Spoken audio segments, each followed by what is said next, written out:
अभ्यास 1। Dictation start होगा 5 second बाद। स्टार्ट।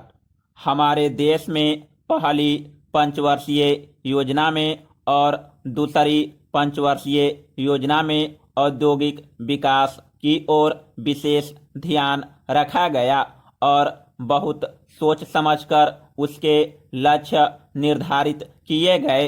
देश के लिए यह दुर्भाग्य की बात है कि जिस वक्त तक हमारी पंचवर्षीय योजनाएं सफलता प्राप्त कर रही थी, उस वक्त तक देश में अनेक प्रकार के अराष्ट्रीय तत्व भी पनप गए थे।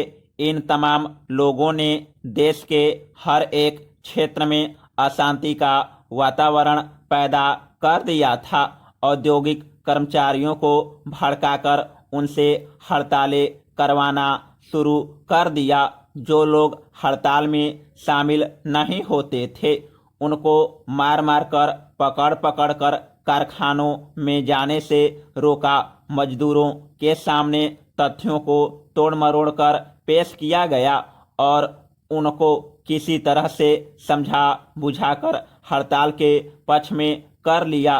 दफ्तरों में लाल फीता शाही बढ़ती चली गई। इसका नतीजा यह हुआ है कि कार्यालयों में भी सरकारी कामकाज एक तरह से बंद होने लगा।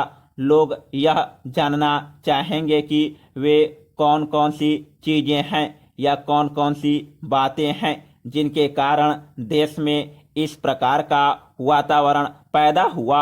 इन तमाम बातों पर विचार करने के बाद घुमा फिराकर यही बात लोग कहेंगे कि इसके लिए देश के अंदर और बाहर एक भारी षड्यंत्र रचा जा रहा था। देश में प्रजातंत्र के नाम पर प्रजातंत्र के विरुद्ध जो वातावरण तैयार कर दिया गया था, उसके फलस्वरूप तृतीय पंचवर्षीय योजना काल में ही प्रगति की गति धीमी होने लगी थी। इसका नतीजा यह है कि द्वितीय पंचवर्षीय योजना के लक्ष्य प्राप्त कर लेने के बाद और तृतीय पंचवर्षीय योजना की रूपरेखा तैयार हो जाने के बाद भी चतुर्थ योजना काल में 100% लक्ष्यों की प्राप्ति नहीं हो सकी। वे कौन कौन से लोग थे जो देश की प्रगति में बाधक थे या उनकी कौन कौन सी भाषाएं थी, इसका उल्लेख न करते हुए यही कहना पर्याप्त होगा कि विकसित देशों में भी अनेक राष्ट्र ऐसे थे जो भारत की प्रगति से असंतुष्ट थे। ऐसे देशों के नेता लोग विकसित और विकासशील राष्ट्रों के बीच किसी प्रकार के सहयोग से संतुष्ट न थे। अतः भारत सरकार ने देश की प्रगति में बाधक तत्वों को सबक सिखाने और देश को प्रगति के मार्ग पर अग्रसर करने के लिए देश में आपातकालीन स्थिति की घोषणा की।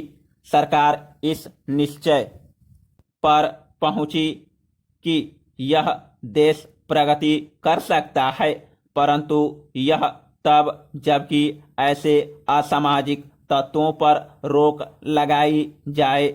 आपातकालीन घोषणा करके सरकार ने ऐसी अराष्ट्रीय गतिविधियों पर रोक लगा दी।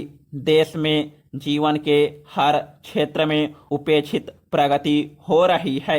यह कहना न तो अतिशयोक्ति होगी, न ही छोटा मुंह बड़ी बात होगी। जो लोग अप्रत्याशित महंगाई और तोड़फोड़ की कार्यवाहियों में घुल मिलकर नष्ट हो रहे थे, इस नए वातावरण ने उनके दिलों को हिलाकर रख दिया और वे चैन की सांस लेने लगे हैं और आशावान हैं। समाप्त।